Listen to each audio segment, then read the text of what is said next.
Что это? Это яйцо великого смутьяна? Не может быть! У такого большого дракона такое маленькое яйцо?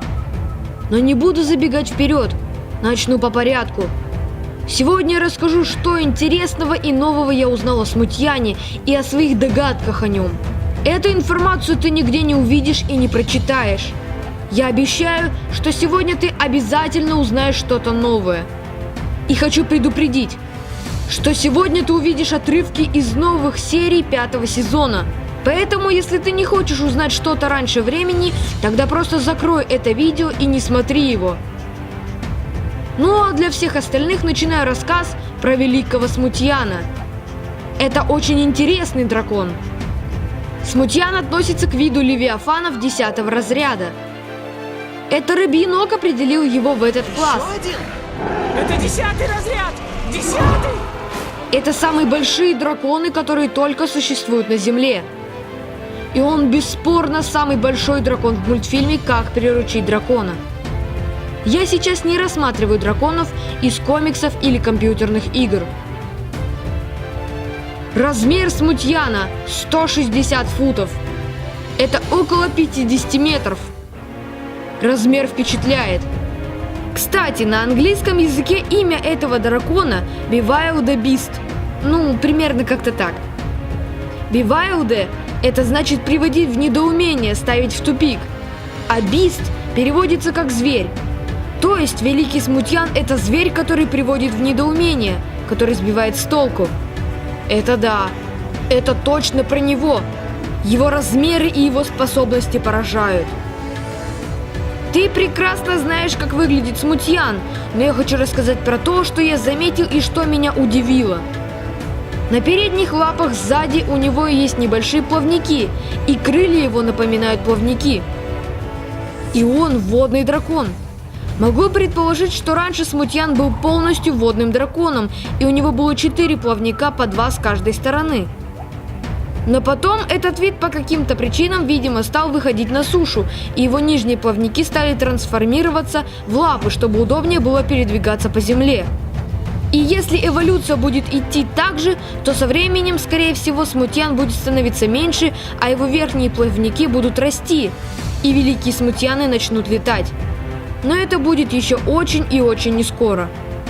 Еще один момент. Я не увидел у него ноздрей. Хотя барашка он сдувал. Видимо, ноздри у него закрыты кожей, как клапан, и открываются при выдохе.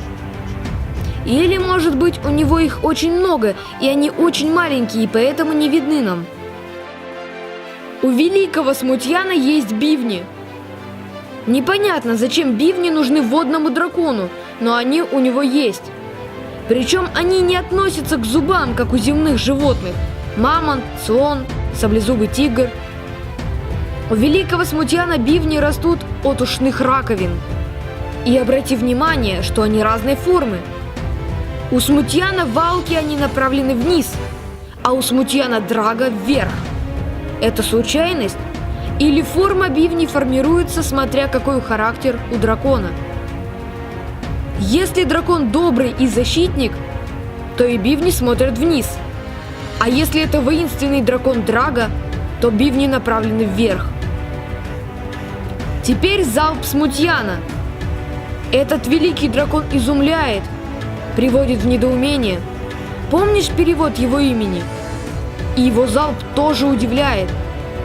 Смутьян может выдыхать морозным воздухом и может изрыгать воду. Но если он их соединит, то получится ледяной залп.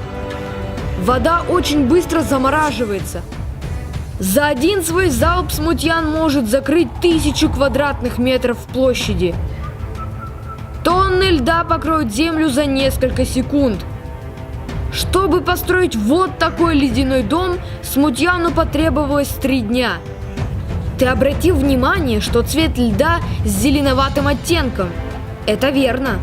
Зеленый цвет имеет лед из чистой морской воды со значительным количеством воздуха. Такой лед имеет зернистую структуру, но он все равно очень прочный. Это естественно, ведь залп смутьяна – это смесь морской воды и морозного воздуха. Смутьяны очень редко рождаются, и на Земле их очень мало. Один смутьян откладывает одно яйцо, и это яйцо очень маленькое. Оно больше страусиного яйца всего лишь раза в 2-3. Но зато какой огромный дракон потом вырастает. И они очень быстро растут. Даже слишком быстро. Валка забрала яйцо у крылатых дев, когда Икинг уже был взрослый. Я не знаю, сколько времени прошло до их знакомства, но думаю, не больше 3 лет. И за 3 года он уже стал взрослым драконом. Вот это скорость роста.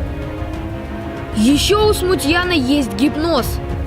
Но это не просто гипноз. Это что-то большее. Он может подчинить своей воле одновременно сотни драконов. Он может управлять ими всеми вместе и каждым по отдельности.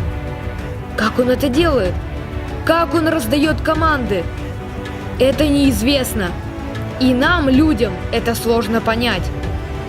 Наверное, наши ученые еще не скоро смогут объяснить, как же дракон может подчинить своей воле других драконов.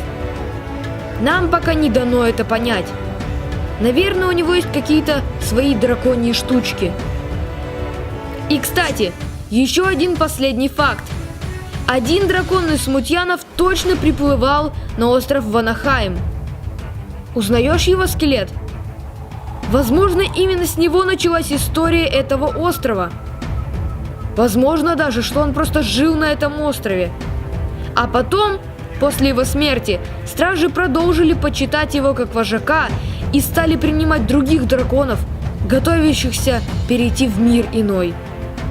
Вот это все, что я хотел рассказать. И в следующем видео мы увидим битву Смутьяна и Тройного удара. Потом я расскажу, что знаю о финалистах турнира, о Ночной Фурии и о Вопле Смерти. И затем 2 марта будет финальная битва. Я уже готовлюсь к ней. И ты готовься. Подпишись на канал, чтобы не пропустить этот бой. И предупреди друзей, чтобы они тоже смогли повлиять на результаты голосования. На сегодня это все. Встретимся послезавтра на арене турнира. Всем пока!